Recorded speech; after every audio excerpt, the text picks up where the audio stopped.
Good YouTube, Quinn Wade coming to y'all with that instant basketball analysis on Analysis Playground on YouTube, exclusively on there forever. And of course, we're gonna talk about them Oklahoma City Thunder getting it done again. This time, 113 to 108 versus the Orlando Magic. I mean, Desmond Bain hit a three to make the lead look a little bit closer. Chet Fetch Homer got a nice and one finish at the end of the game. And Shea did it again, just took over the game when it mattered, stepped up, made big shots. Orlando lost the season series against the Thunder because they only play them twice a year. And since they lost both of them, they don't play unless they meet in the finals. And if they don't do that, they play next season.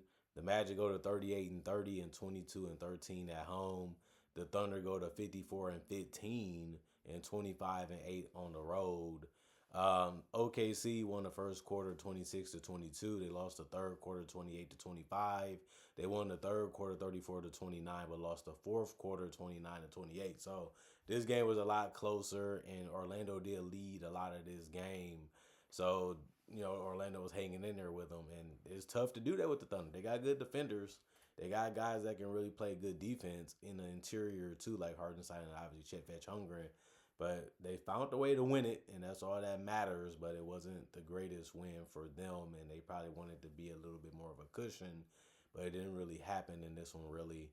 Isaiah Hardenstein played 16 minutes. He ended up going scoreless because he missed both of his shots, but he still helped out with getting 7 rebounds, 8 assists, a lot of dribble handoffs, a lot of good high IQ, understanding of where your teammate wants to be at and how to get him the ball and then delivering it to them. And then obviously he has to rebound at a high level because it's part of being a big. He did have a block. He also had 4 personal fouls and was a +2 and plus minus. Chet Holmgren did a good job of finishing around the basket, which is hilarious because he had a sequence where he just kept getting the same thing, a alley oop or a dunk over and over again. And Orlando just couldn't stop him from catching the ball and dunking. You didn't pay attention to him the entire time, and you let it happen over and over again. And that's one of the worst shots you can give is a 7 footer, a wide open dunk over and over again. And that helped the Thunder stay ahead a little bit in that time frame. But he ended up playing 33 minutes and had 20 points. He went 8 of 14 from the field. He did miss his threes. Finished 0 2 from 3, 4 6 from the free throw line. He did have 12 rebounds, so a double-double for him. And he also had 1 block, 1 assist. 2 offensive rebounds, no personal foul, was a +10. He did a good job of just getting points when it was needed, and it wasn't hard for him to do it. They just had to find him, and after that, he was good to go. Shea had 40. You don't really see him go for big numbers a lot of the time. A lot of the times it's like 25 to 35. Tonight he went for 40. They kept letting him go 101. So he said, if you're going to do that, I'm going to get the shots that I want, how I want to get them. And it worked out, whether it was at the top of the key or in the middle of the paint or even getting a drive, which is nothing new for him. That's how he scores. And it worked tonight. He went 14 to 27 from the field, 3 of 5 from 3, 9 of 11 from the free throw line. So the efficiency definitely was there everywhere that it could be. He did have 5 rebounds and 2 assists, and he only had 3 turnovers. He also had 4 steals, and that was game high for the Oklahoma City Thunder as individual players stats goes. 2 personal fouls and a -4 and plus minus. Lugens Dort, 19 minutes. He had 5 points. He went 1 of 5 from the field, 2 of 2 from the free throw line. So he missed a lot of wide open shots in this game. He's been like that the last couple of weeks. But he still is a good defender, and he still does hold it down that way. But he did have 2 rebounds and a turnover. One of his rebounds was offensive and had a personal foul, was a -24 and plus minus. He didn't do much for you in this one. AJ Mitchell, he did a good job of attacking the basket. That's what he's out there to do besides assist. He didn't get a lot of assists in this one. He finished with only 3 in 28 minutes, but he did get 16 points. He went 6 of 12 from the field, or 5 of 12 from the field, 1 of 3 from the 3-point line, 5 of 5 from the free throw line. That comes with attacking the basket. So a good night from him. He's in there for his offense, and he was able to provide that. He had 2 boards, 2 personal fouls, and was a -9 and plus minus. Jalen Williams, the big guy, he ended up going 2 of 6 from 3 and 2 of 2 from the free throw line to get 8 points. And he did miss his only 2-pointer. He did have 6 boards, 2 assists, no turnovers, 2 offensive rebounds, 2 personal fouls, was a +11 and plus minus. Alex Caruso got a nice steal that led to a basket. Other than that, He finished 1 of 3 from the field. He missed his only three. He had 8 boards. That was the most off the bench.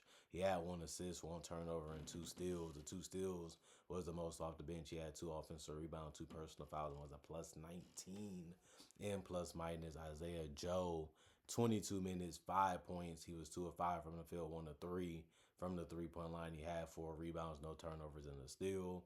2 offensive boards, no personal fouls, and was a plus 2 and plus minus. And then you look at Aaron Wiggins. He was able to get to the basket on 1 shot. That was it. But he did only play 6 minutes, so wasn't a crazy amount of opportunities to score for him. He went 1 of 3 from the field and he missed his only three. He did have 3 rebounds, 1 assist, no turnovers, 2 offensive rebounds, 1 personal foul, and was a plus 1 and plus minus. Cason Wallace, 23 minutes. He had 9 points. That ended up being the most off the bench. He went 3 of 6 from the field, had a mid range that was nice, had a wide open three that he was able to make, and he also went 2 of 2 from the free throw line and 3 of 6 from the field. He had 2 rebounds, 1 assist, 2 turnovers, 1 steal, 1 block, 1 personal foul, and a plus 8 and plus minus. Jared McCain, 12 minutes, 6 points. He went 3 of 6 from the field. He went and missed his only three also, but he still was efficient. He did have 2 rebounds, no turnovers, 1 personal foul, and was a plus 9 and plus minus. And then you look at the Magic. They did a good job of staying in it and also battling back to get the lead again, but they just couldn't keep it going enough to be able to get the win. But Paulo Banchero did what he could offensively. Another 30 and 10 game or 20 and 10 game. That's basically what he's been getting, especially because they have no Franz. So, of course, that would be different if he was healthy. But he went 12 of 21 from the field, 3 of 6 from three, 5 of 6 from the free throw line to get it. Very efficient, very good shot selection. He had the jump shots in there, but didn't take too many. And he kept attacking guys and making sure they know that he wasn't going to let them off the hook. And that's when he's at his best at this point in his career. He did have 5 assists, but he did have 4 turnovers. That comes with having the ball in your hand a lot, too. He did have a steal, 2 offensive rebounds, 2 personal fouls, was a plus 9 and plus minus. I like what Tristan Da Silva was doing. He had 4 rebounds, 1 assist, 2 turnovers, and a block. He went 4 of 12 from the field and 1 of 6 from three. But I like the shots he was taking. He didn't make them the way that you wanted him to, but he still took good looks all game, and that's something that you still have to do at the end of the day. But if he would have shot the ball a little bit better, this is a different game, but he didn't. 1 offensive rebound, 4 personal fouls, was a plus 16 and plus minus. Wendell, he didn't shoot the ball that great, but he also had good looks. He went 0 of 4 from three. He went 3 of 9 from the field for 11 points, and he shot 5 of 6 from the free throw line. He did have 5 rebounds, 3 assists, 1 turnover, 1 steal, 1 offensive rebound, 1 personal foul, and was a plus 19 and plus minus. And Desmond Bane played 36 minutes. He had 16 points. He went 6 of 11 from the field, 4 of 7 from three, including the last one before the game was over. So he's been one of their best performers all season. So he did his part to me this year, and obviously you still wanted to take a step forward. I feel like they're in the same spot that they were last year and the year before, even though they try to make some upgrades, but it was mainly because guys been out like Jalen Suggs, and obviously Paulo missed some time, and Franz missed some time, and now Anthony Black is missing time. Just an unfortunate season for them. Even though they felt that they can have a better one, they're going to be around the same where they was last year, even record-wise, and probably what they're going to do in the playoffs is probably going to be similar too. You never know, but it's looking like that. 7 rebounds, 6 assists for Jalen Suggs, 2 turnovers, 1 steal, 1 block. 2 offensive rebounds, no personal fouls, which is really good in 33 minutes, and he was a minus 5 and plus minus. You just have to love the things he can do for you. Running that offense, being able to space the floor, being able to attack, being able to get some defensive stops and make them work on offense to be able to score on them, and just guarding even behind so people can't pass in your area without a guy getting a hand on it. So I like what he's doing. You just want to see more of it, obviously. And then you look at Mortiz, he ended up having 5 points. He went 1 of 6 from the field, 1 of 3 from the 3 point line, 2 of 2 from the free throw line. He had 1 rebound, 1 turnover, 3 personal fouls, and was a minus 28 And plus minus Jamal Cain 10 minutes. He ended up making a three and missing one. Then went 1 of 4 from the field because he missed both his 2 pointers. He did have 2 rebounds, 1 assist, no turnover, and a steal. One personal foul was a plus 14 and plus minus Noah Pinda 7 minutes. He ended up having 2 rebounds, 1 assist, 2 turnovers, and a steal. No personal fouls and was a minus 16 and plus minus. You surprised that he didn't make a shot, but he didn't even attempt one, and neither did Goga Batadze. He got on the court, but he didn't even try to score. He had 1 rebound and an assist, no turnovers, no personal foul, was a minus one, and plus minus Javon has been a good boost to them. 19 minutes, he got in double figures, was the only guy off the bench to do so. And he went 4 of 11 from the field, 2 of 7 from three, 1 of 2 from the free throw line. He need that jump shot to be a little bit better than it has been, but you know he can do it. And we just have to see him do it. I'm liking the quality of looks he's getting. I like the attempts that he's getting. He just got to make more of them. He did have 4 rebounds, 1 assist, no turnover, and a steal. 2 personal fouls and was a minus 4 and plus minus. And Jet Howard made a three. Then he missed the rest of his shots. He went 1 of 7 from the field, 1 of 6 from three. He did have 2 rebounds. He did have 1 assist, no turnover, and a steal. He did have one of his rebounds that was offensive, and a personal foul was a minus 23 and plus minus. And then you look at the comparison between both of these teams. The Magic still ended up staying close enough to win it, but they shot 40% from the field. It would have been worse if Desmond Bane didn't take the three and make it.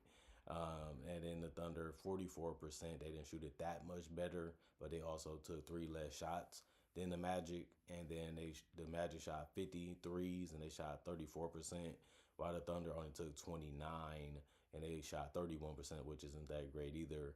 And then you look at the Orlando Magic, they shot 85% from the free throw line with only 20 attempts, while the Thunder shot 89% and shot 27 attempts. And then the Thunder beat them real good on the glass, 53-41, and then 21 assists for the Magic, 19 for the Thunder as a team, and then 12 turnovers for the Magic, 10 for the Thunder. Both teams had 8 steals, 2 blocks for the Magic, 3 for the Thunder. 10 offensive rebounds for the Magic, 11 for the Thunder, 31 defensive rebounds for the Magic, 42 for the Thunder, and then 19 personal fouls for the Magic, 16 for the Thunder. So the Thunder had their hands full, but they figured out a way to play their cards the right way and ended up getting a win that they play hard enough to get. You know, they had some troubles. They had some spots where they couldn't score. They had some spots where they wasn't getting good looks.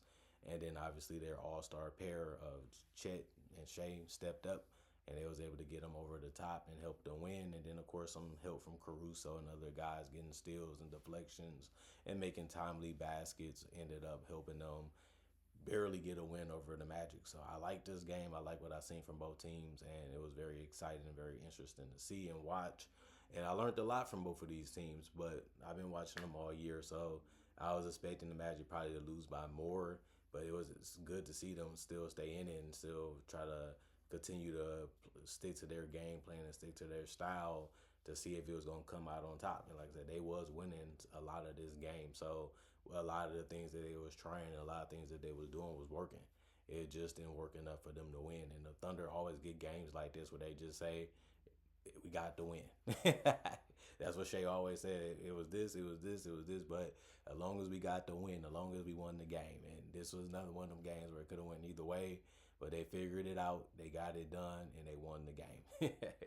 Comment, like, subscribe, share, hit the notification bell to get that analysis when it first come out. Y'all stay blessed up. Y'all stay good. Peace. And I'll see y'all later today, hopefully with more analysis.